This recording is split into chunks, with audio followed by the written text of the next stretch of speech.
তিন সমন্বয়কের হাতে ছিল কোটা আন্দোলনের মূল চালিকা শক্তি, যাদের মূল লক্ষ্য ছিল এই আন্দোলনের মাধ্যমে শিক্ষার্থীদের আবেগকে ব্যবহার করে সরকার পতন ঘটানো। ওই তিন সমন্বয়ক হলেন নাহিদ ইসলাম, আসিফ মাহমুদ সজীব ভুইয়া ও আবু বাকের মজুমদার। আন্দোলনের শুরুতে এই তিন সমন্বয়ক বিভিন্ন সময়ে বিএনপি, জামায়াত এবং অন্যান্য বিরোধী দলের সঙ্গে গোপনে বৈঠকও করেন। এমনই অনুসন্ধানী প্রতিবেদন প্রকাশ করেছে জাতীয় একটি দৈনিক। সরকারি চাকরিতে কোটা সংস্কার দাবিতে বৈষম্য বিরোধী ছাত্র আন্দোলন পরিচালনায় গত ৮ জুলাই ৬৫ সদস্যের সমন্বয়ক টিম সাজানো হয়। তবে এর মূল নিয়ন্ত্রণ থাকে ৩ জনের কাছে, যারা গণতান্ত্রিক ছাত্র শক্তি নামের সংগঠনের নেতা। এরা হলেন নাহিদ ইসলাম, আসিফ মাহমুদ সজীব ভুইয়া ও আবু বাকের মজুমদার, যারা প্রত্যেকেই ঢাকা বিশ্ববিদ্যালয়ের শিক্ষার্থী। অনেকের মনে প্রশ্ন, হাইকোর্ট কোটা বহাল রেখে যে রায় দেয় তা আপিল বিভাগ বাতিল করার পরও কেন আন্দোলনকে এগিয়ে নিতে চেষ্টা করে বৈষম্য বিরোধী ছাত্র আন্দোলন?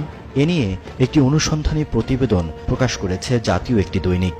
পত্রিকাটি বলছে, শুরু থেকেই নাহিদ, আসিফ, বাকিরের ছাত্রশক্তি চেয়েছিল শিক্ষার্থীদের আবেগকে কাজে লাগিয়ে আন্দোলনকে সরকার পতনের দিকে নিতে।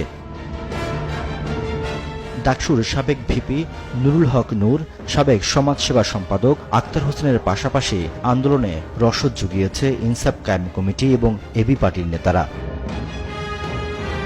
দৈনিকটির প্রতিবেদনে আরও উঠে আসে, ডাকসুর সাবেক ভিপি নুরুল হক নূরের ছাত্র অধিকার পরিষদ ও পরে গণ অধিকার পরিষদ নামক রাজনৈতিক দলের অনুসারী ছিলেন এই তিন সমন্বয়ক। ২০১৮ সালের কোটার পরিপত্র বাতিলে হাইকোর্টের সিদ্ধান্তের পর দ্বিতীয় দফা কোটা বিরোধী আন্দোলন শুরু হয়। সাধারণ ছাত্র এবং নিরপেক্ষ সমন্বয়করা শান্তিপূর্ণ আন্দোলনের পক্ষে থাকলেও তারা নেতৃত্বে থেকে আন্দোলনটিকে দীর্ঘায়িত করা এবং যার মধ্য দিয়ে সরকার পতন নিশ্চিত করার লক্ষ্য ছিল। খামেরা তো দাগ হয় কিভাবে? এই যে ভাবি, দাগও যাবে, রাগও যাবে। নিন চাকা সুপার হোয়াইট। দৈনিক পত্রিকাটির তথ্য মতে, আন্দোলনের শুরুতে এই তিন সমন্বয়ক বিভিন্ন সময়ে বিএনপি, জামায়াত এবং অন্যান্য বিরোধী দলের সঙ্গে গোপনে বৈঠক করেন।